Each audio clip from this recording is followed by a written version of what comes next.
അവരുടെ പ്രഭാഷണങ്ങളില് മുമ്പൊക്കെ പെൺകുട്ടികൾക്ക് മൈക്ക് കൊടുക്കുമായിരുന്നില്ല. കാരണം പെണ്ണിന്റെ ശബ്ദം കേട്ടാൽ ഉദ്ധാരണം ഉണ്ടാകുന്ന വിഭാഗമാണല്ലോ ഇവര്.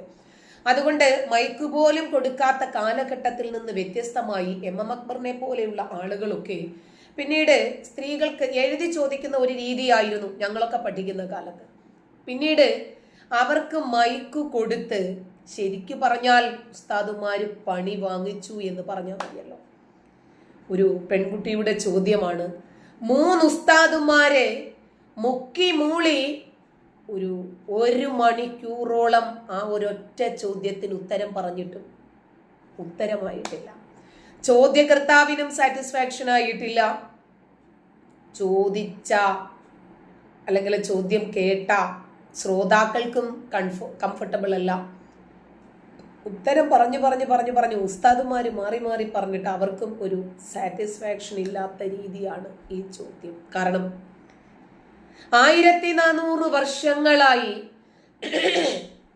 മുസ്ലിം സമൂഹത്തോട് തലയ്ക്കകത്ത് ആളുതാമസമുള്ളവർ ചോദിച്ചുകൊണ്ടിരിക്കുന്ന അതേ ചോദ്യം തന്നെ മുസ്ലിം കമ്മ്യൂണിറ്റിയിലെ പെൺകുട്ടികളിൽ നിന്നും ഉയർന്നു വന്നപ്പോൾ പര എന്ത് പറയണമെന്നറിയാതെ ആയിപ്പോയി.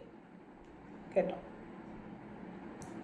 ചോദ്യങ്ങൾക്ക് ആദ്യം ഉത്തരം ബഹുക്ഷേമമാണ് കേട്ടോ.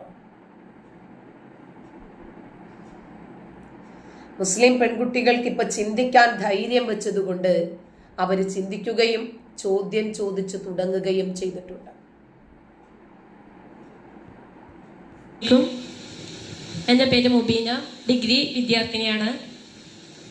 ഒരു മതേതരത്വ രാജ്യത്ത് ജീവിക്കുന്ന ഒരു വിശ്വാസി എന്ന നിലയിൽ ഒരുപാട് ചോദ്യങ്ങൾ നേരിടേണ്ടി വരാറുണ്ട്.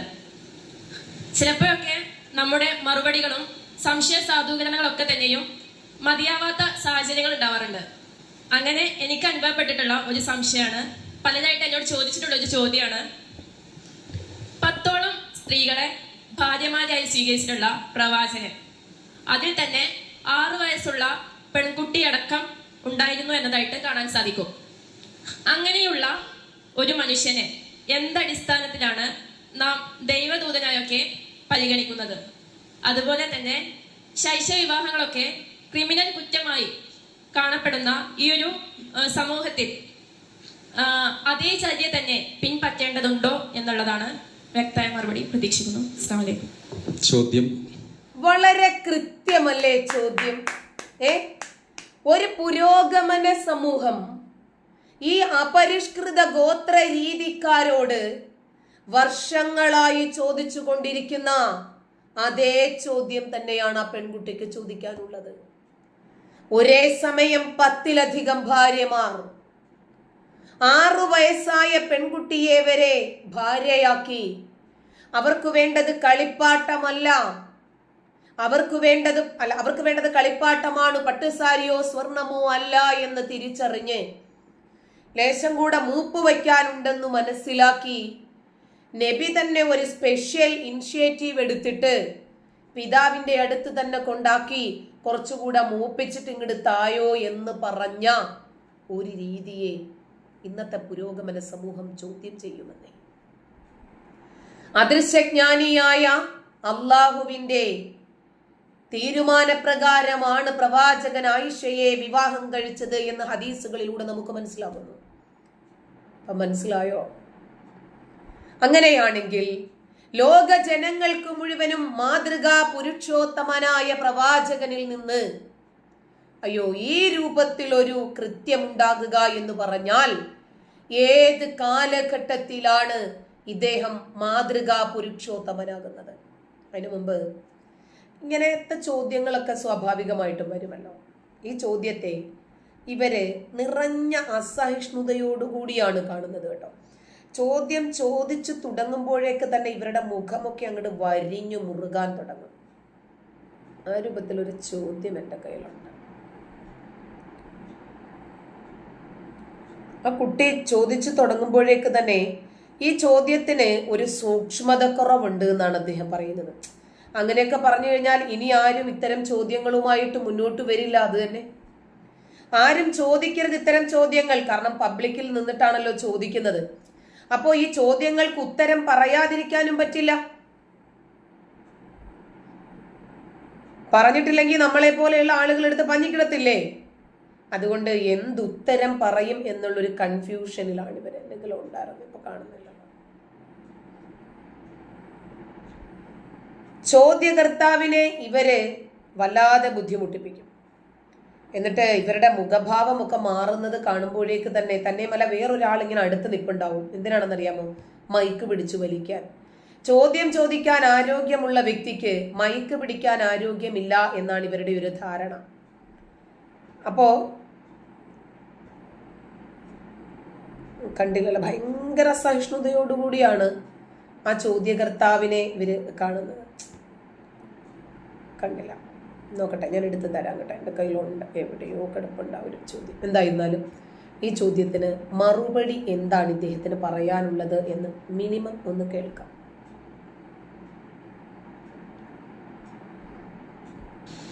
പ്രവാചകന്റെ വിവാഹവുമായി ബന്ധപ്പെട്ടതാണ്.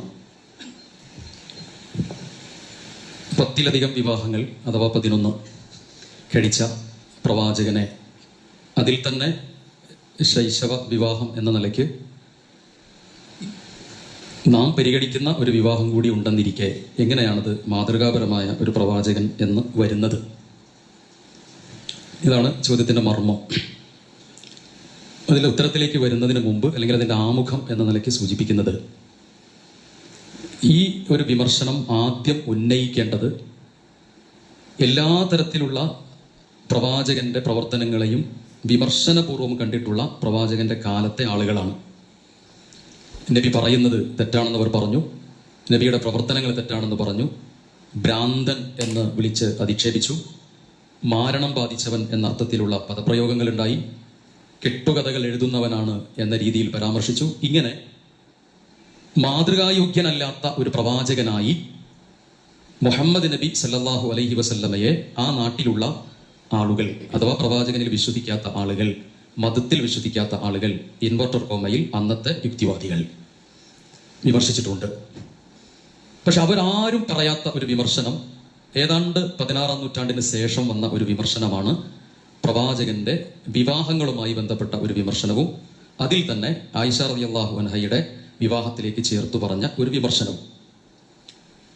ഇത് നാം ഗ്രഹിക്കേണ്ടത്, ഒന്ന്, ഒരു പ്രവാചകൻ എന്ന നിലയ്ക്ക് നബി സല്ലല്ലാഹു അലൈഹി വസല്ലമയ്ക്ക് പലതരത്തിലുള്ള പ്രത്യേകതകളും സൃഷ്ടാവായ അള്ളാഹു നൽകിയിട്ടുണ്ട്. അതെല്ലാ പ്രവാചകർക്കും കൊടുത്തതാണ്.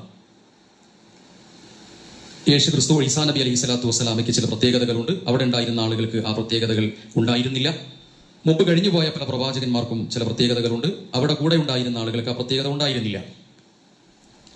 അതിൽപ്പെട്ട ഒരു ഭാഗമാണ് പ്രവാചകന്റെ വിവാഹം. പ്രവാചകനു മാത്രം പരിമിതപ്പെട്ടതാണ്. പ്രവാചകന് മാത്രം പരിമിതപ്പെട്ടതാണ്. അത് മറ്റൊരാൾക്ക് മാതൃകയാക്കാനോ മറ്റോ പാടില്ലാത്തതാണ്. പ്രവാചകൻ ഒരു സ്ത്രീലമ്പടനോ അല്ലെങ്കിൽ വൈവാഹിക ജീവിതത്തിൽ മാതൃകയില്ല എന്ന് പറയുന്നവനോ ആണെങ്കിൽ യുക്തിവാദികളുടെ അഭിപ്രായ പ്രകാരം തന്റെ യുദ്ധത്തടവുകാരായി പിടിച്ചിട്ടുള്ള സ്ത്രീകളെയൊക്കെ പ്രവാചകൻ ശാരീരിക ബന്ധത്തിനോ മറ്റോ ഉപയോഗപ്പെടുത്തേണ്ടിയിരുന്നു. സ്വതന്ത്രമായി പ്രവാചകൻ വിടുക മാത്രമാണ് ചെയ്തിട്ടുള്ളത്. ഇനി പ്രവാചകന്റെ വിവാഹം എന്ന് പറയുന്നതോ, ഇദ്ദേഹം ഈ പറഞ്ഞതെല്ലാം നുണകൾ മാത്രമാണ്. പിന്നെ ഇദ്ദേഹത്തിന് ഒരു കോൺഫിഡൻസ് ഉണ്ട്. ഇദ്ദേഹത്തിന്റെ മുമ്പിലിരിക്കുന്ന ആളുകൾ ഇവര് പറയുന്നതെല്ലാം തൊള്ള തൊടാതെ വീഴും. ഇവരോട് ചോദിക്കുന്ന ആളുകളോട് ഈ ഉത്തരം കേട്ടിട്ട് അവിടെ ചെന്ന് പറയുമ്പോഴാണ് അവർക്ക് മനസ്സിലാകുന്നത് ഇതല്ലെന്നില്ല ഉത്തരമല്ലേന്ന്. അയ്യോ, സൗണ്ട് ക്ലിയർ അല്ലേ റെനി? എരയ്ക്കുന്നുണ്ടോ മോളെ? ഫാനിന്റെ സൗണ്ട് ആയിരിക്കും. എരയ്ക്കുന്നുണ്ടല്ലേ, നോക്കാം.